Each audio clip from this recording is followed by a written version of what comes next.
राजयोगी ब्राह्मणों को बीमारी में दवाई लेनी चाहिए या नहीं? माना ये कोई जरूरी नहीं है कि 1 घंटा याद में बैठना ही जरूरी है। जब हम संगठन क्लास करें 1 घंटा याद में बैठना जरूरी है, ये कोई पक्का नहीं है। लेकिन तब तक जरूरी है जब तक हमारी प्रैक्टिस एकाग्र होने की नहीं हो रही है। तब तक हमें हठ योग भी करना पड़े तो हम हठ योग भी करें।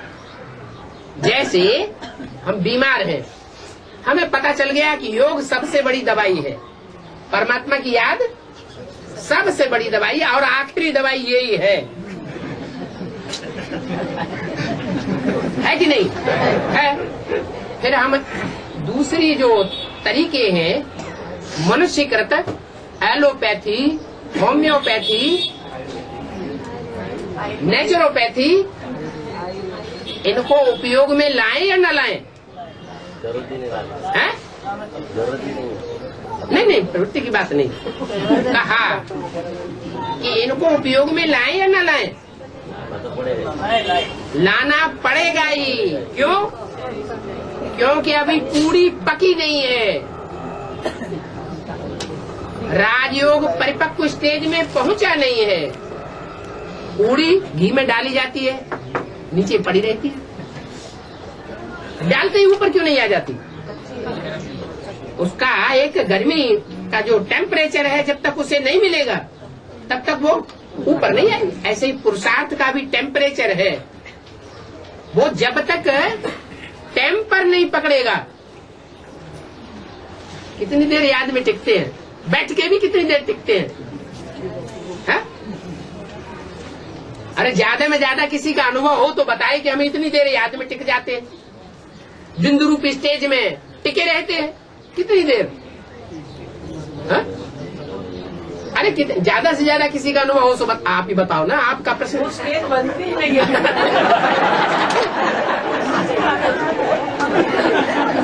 तो जो बनती ही नहीं है, क्या मरना है क्या?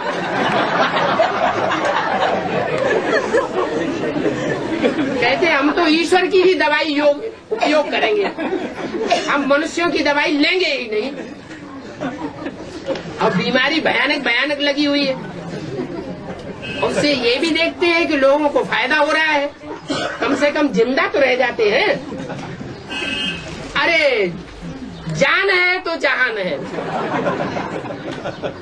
इसलिए हमें कोई घृणा नहीं है बैठ करके याद करने से, लेकिन मजबूरी ये है कि जब तक हमारी याद टिकने वाली नहीं बन रही है, हमारी याद का पुरुषार्थ, याद का अभ्यास हमारा परिपक्व स्टेज में नहीं पहुंच रहा है, तब तक के लिए धीरज धर मनुआ, धीरज धर। दवाई बंद हो जाएगी। कौन सी दवाई? तो जो दवाई अभी मिल रही है, हाँ, वो तो मजबूरी का नाम। महात्मा गांधी मिलना ही बंद हो गया, फिर तो नंबरवार की लिस्ट में आ जाएंगे। तो बंद हो जाएगी तो अपने आप स्टेज बन जाएगी। अच्छा, तो इंतजार कर रहे हैं हम, अपने आप पुरुषार्थ नहीं करेंगे क्या? समय करेगा। हाँ, समय हमसे पुरुषार्थ कराएगा। तो जड़ समय जब आपको पलटेगा, समय भी क्या है? जड़ है, और वो आपको पलटने के निमित्त बन जाएगा, तो आप भगवान को मानने वाले हैं या समय को मानने वाले? और समय को मानने वाले बौद्धि लोग होते हैं क्या? वो कहते हैं समय ही चेंज करता है, भगवान अलग से कोई चीज नहीं होती है। तो ये अच्छी बात है क्या?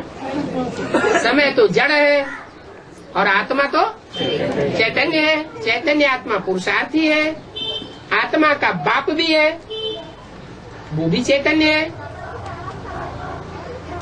तो समय को आगे नहीं रखना है, क्या करना है?